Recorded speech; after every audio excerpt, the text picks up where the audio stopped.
ဒီနေ့မှာတော့အကြမ်းဖက်မှုတွေကိုငြိမ်မနေခဲ့တဲ့လူငယ်2ယောက်ရဲ့ဇလန်းကိုပြောပြပါမယ်။ကျောင်းမှာအမြဲတမ်းခေါင်းငုံခံနေရတယ်လို့အိမ်မှာလည်းအဖေဖြစ်သူရဲ့ရိုက်နှက်နှိပ်စက်မှုကိုခံနေရတဲ့စာတော်တဲ့ကျောင်းသားလေးဤကယွန်းတယောက်သူ့ရဲ့တီးခတ်နိုင်စွမ်းကုန်ဆုံးသွားတဲ့အခါမှာဘလို့တုံ့ပြန်လာမှာလဲ။ဤကယွန်းရဲ့အဖေဟာတားဖြစ်သူကိုဆရာဝန်ဖြစ်ဖို့မိမျိုးစုံနဲ့ဖိနှိပ်ထားတဲ့သူပါ။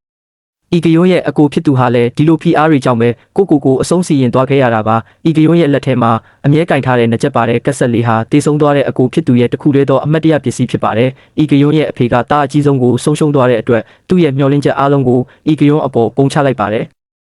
ဤကယုံကိုပိုပြီးစီကံကြီးတဲ့ပတ်ဝန်းကျင်ပိုပြီးပြိုင်ဆိုင်မှုပြင်းထန်တဲ့ပတ်ဝန်းကျင်မှာထားခြင်းတဲ့အတွက်လူမိုက်တွေအာဏာပြိုင်ပြင်းတဲ့အကြောင်းကိုအတင်းအကျပ်ကြောင်းပြောင်းခိုင်းလိုက်ပါတယ်။ဤကယုံအကြောင်းနဲ့ဝင်ပြီးမကြခင်မှာပဲကန်ထဲဟွန်းအဖွဲ့ရဲ့အကြမ်းဖက်မှုတွေစတင်လာပါတယ်။အားနည်းသူတွေကိုချင်းချောက်တဲ့ငွေတွေတောင်းပြီးအလုတ်ခိုင်းတဲ့အခြေအနေတွေထိဤကယုံကနေတိုင်းတွေ့နေရပါတယ်။ဤကယုံဟာတိတ်ဆိတ်နေတတ်ပြီးစိတ်ရှိသူတစ်ယောက်ဖြစ်ပါတယ်။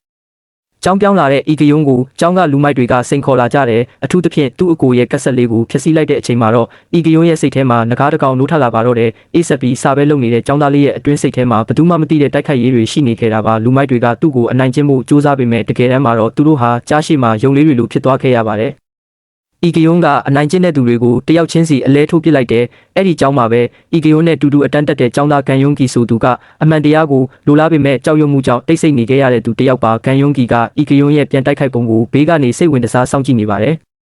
ယွန်းကီဟာဤကယွန်းရဲ့အရေးချင်းကိုတည်သွားပြီးနောက်မှာတော့သူတို့နှစ်ယောက်ပေါင်းပြီးကျောင်းတွင်းအနိုင်ကျင့်မှုတွေကိုနှိမ်နင်းမဲ့ကျောင်းတွင်းသူရဲကောင်းများဆိုတဲ့အဖွဲ့ကိုလှုပ်ဝက်ဖွဲ့စည်းလိုက်ပါတော့တယ်ဒီအကြမ်းဖက်မှုတွေကိုဤကယွန်းတို့စုံစမ်းမှုတွေလုပ်လာရင်ဒီကျောင်းမှာအကြမ်းဖက်မှုတွေကိုဆရာတွေအုပ်ချုပ်ရေးဘက်ကပါမျက်စိမိတ်ထားတဲ့ဆိုတာသိလာပါတယ်ပတ်တောင်ချင်းကကျောင်းအုပ်ချုပ်ရေးနဲ့ဆက်သွယ်ပြီးအမှုတွေကိုဖုံးကွယ်ပေးနေသူဖြစ်တယ်ဆိုတာလည်းပေါ်လွင်လာပါတယ်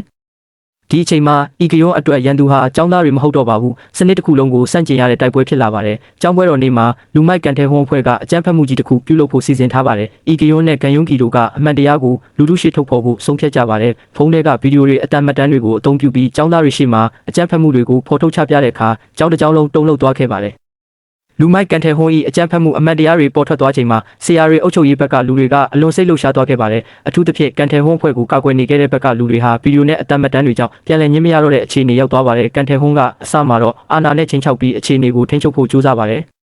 ဒါပေမဲ့ကျောင်းသားအများစုကသူ့ဘက်မရက်တီတော့ပါဘူးအရင်ကကြောက်ရွံ့စိတ်ကြောင့်တိတ်ဆိတ်နေခဲ့တဲ့ကျောင်းသားတွေပါတဖြည်းဖြည်းအမှန်တရားကိုထောက်ခံလာကြပါတယ်အမှန်တရားကိုဖော်ထုတ်ခဲ့တဲ့အတွက်ဤကယွန်းနဲ့ကန်ယွန်းကီနှစ်ယောက်လုံးအနေရရှိတဲ့အခြေအနေကိုဖျက်ဆီးခဲ့ရပါတယ်နောက်ဆုံးမှာအဲ့ဒီကျောင်းဟာချက်ချင်းပြောင်းလဲသွားခဲ့တာမဟုတ်ဘူးဒါပေမဲ့အကြမ်းဖက်မှုကိုတိတ်ဆိတ်နေမဲ့ဖြစ်မဟုတ်တော့ဘူးဆိုတဲ့အပြောင်းအလဲစတင်သွားပါတယ်အကြမ်းဖက်မှုကိုတိတ်ဆိတ်နေခြင်းကအပြစ်တစ်ခုဖြစ်နိုင်ပါတယ်